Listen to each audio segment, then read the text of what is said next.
Hey folks, welcome back.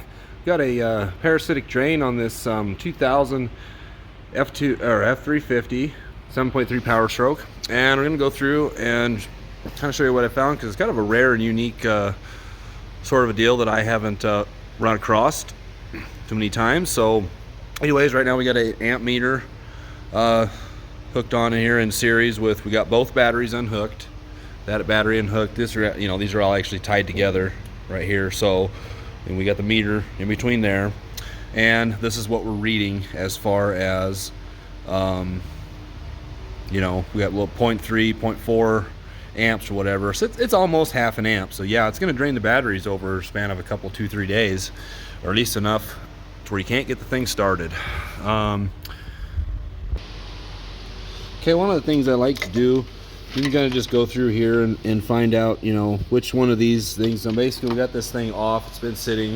We got the doors open so that we can access that fuse panel, but we tripped the locks so that it thinks the door is shut. Key is out. Anyways, yeah. Come around through here. We're gonna start in here and just find out, which ones of these. Like this fuse, it's not even lit up. So right now I've just got the test light, the other lead on the negative, and that's not even lit up. That one is. So basically these whole group, like this one's not lit up. These two are. Got a few here. And these don't. So what I don't have to do is pull out a few of those.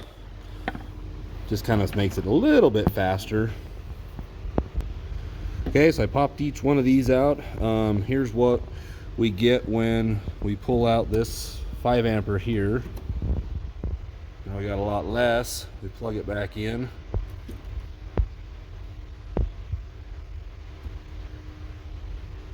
And then we can also pop out this 10 amp right here.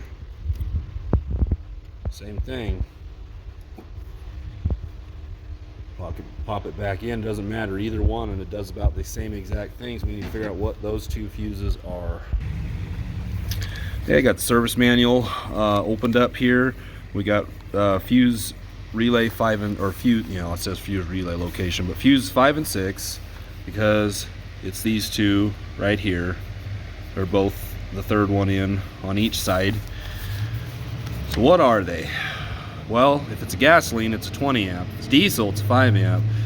So diesel only, dual alternator A field. And then we've got 6, which is a 10 amp. Diesel is a single or dual alternator A field. It's for the regulator. Okay, well, with these fuses in, and we pop this connector off of here for the alternator, nothing changes.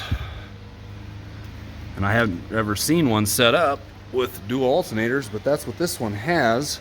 So buried way back down in there, you not get a good shot of it, kind of. And there it is, second alternator. Got a cable run up all the way up to here. Get a little better shot of it right here in the fender well. So I'm going to go ahead and do is I'm going to unplug that particular plug off of that alternator, and then we'll see what our amperage reading is. All right, check it out. A lot less. That's just exactly the amount we had by pulling either one of these fuses out of here. Okay, so by unplugging that connector, that already tells you that that alternator's got a bad regulator, because it's internally regulated, and once you unplug it there, it means your wiring, all that kind of stuff's not shorted, grounded, or anything like that. It's going to make it, draw more power. But that particular alternator right there is bad, and that's what's causing that to drain the batteries. Now, if you don't have a dual alternator setup, then probably this particular test you would probably only have, you might have one of those fuses missing. I would assume probably the 5 amp one, but I'm not 100% sure.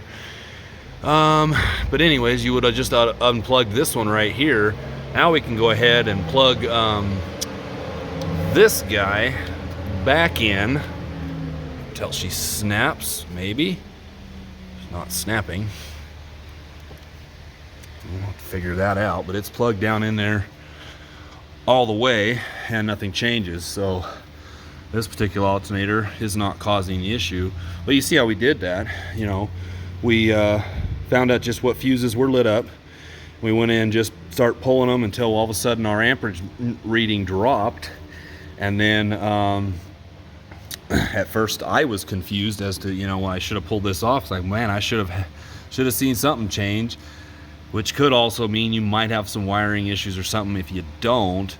But then when I got to looking at how this belt was just a little smidge different than you normally see on these 7.3s, and then I saw me an extra pulley down there and went, oh, there we go, dual alternator setup here. So anyways, that's pretty much, this is still a little bit too much of a draw, but we're gonna have to chase that down, but you're gonna do it the same way. I've already kind of eliminated a little bit by pulling this fuse out of here, and now we've gone way down. That's more like it. So this is going to be third fuse in, number 22. So yeah, third fuse in 22, which is a junction box battery feed. So that's pretty much, that fuse I believe is just feeding the under dash fuse panel right there. So basically the same thing. We're just gonna have to go through and find out which ones of those are lit up, and then find that particular component, and then boom, there you got it. Whatever is causing that drain from this particular fuse box, you know, because that's a lot better. This right here is a lot better reading than what we had before, but this is still a bit too much. I think about 0.005, I think is about the, or is it just 0.05? I think it's just 0.05. I can't remember for sure what's a good. You want it to be, you want this number right here at least be a 0. Needs to be fairly low, but I think 0.005 is about supposedly the maximum. But you know, you can get by with this probably for a couple of weeks, but yeah, there's still an issue. But that's how we're gonna find that issue the same way.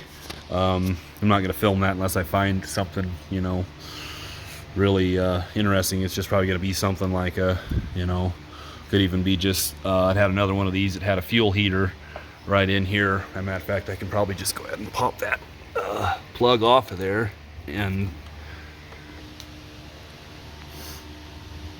no change.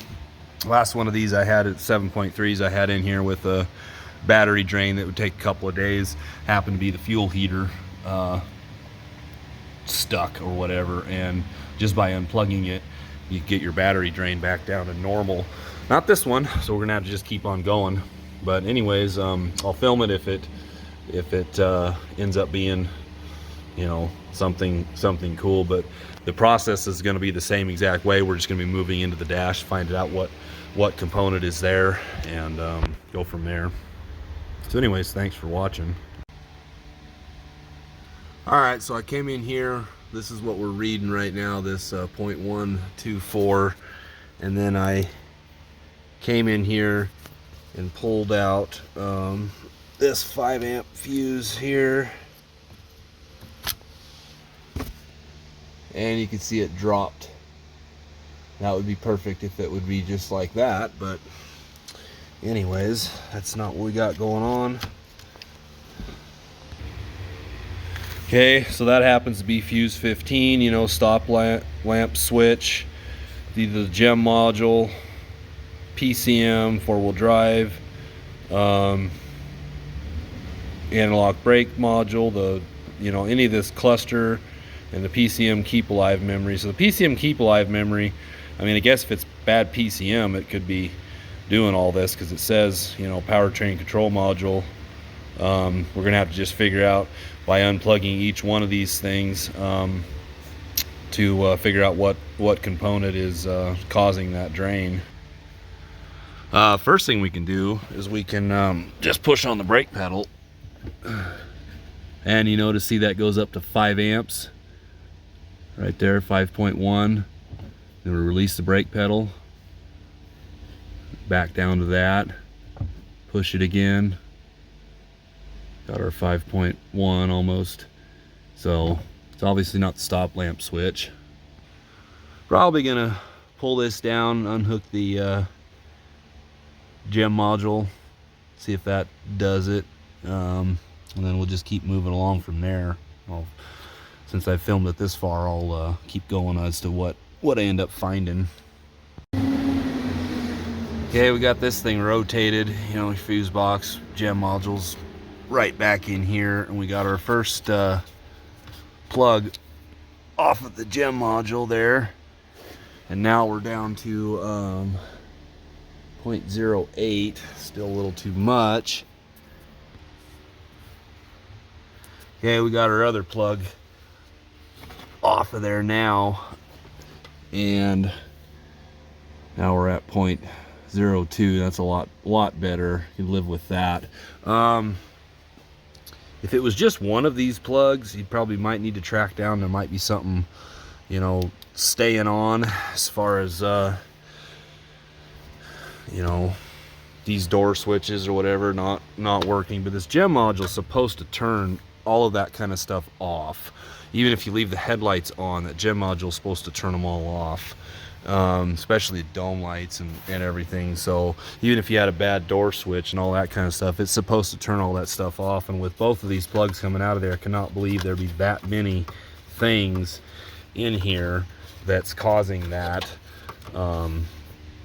You know, the only other thing I'd probably do is if this thing was a shift on the fly 4-wheel drive, you know, instead of this, is I'd probably go underneath the glove box there and unplug the 4x4 module and just see if that causes anything, because that does work with the gem module as well, but this pickup does not have that.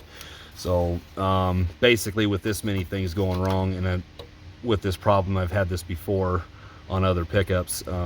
This is, you know, this gem module back in here needs to be replaced. So anyways, hopefully that, you know, this can help you out tracking down your parasitic drain problem, and get you back on the road again. Thanks for watching.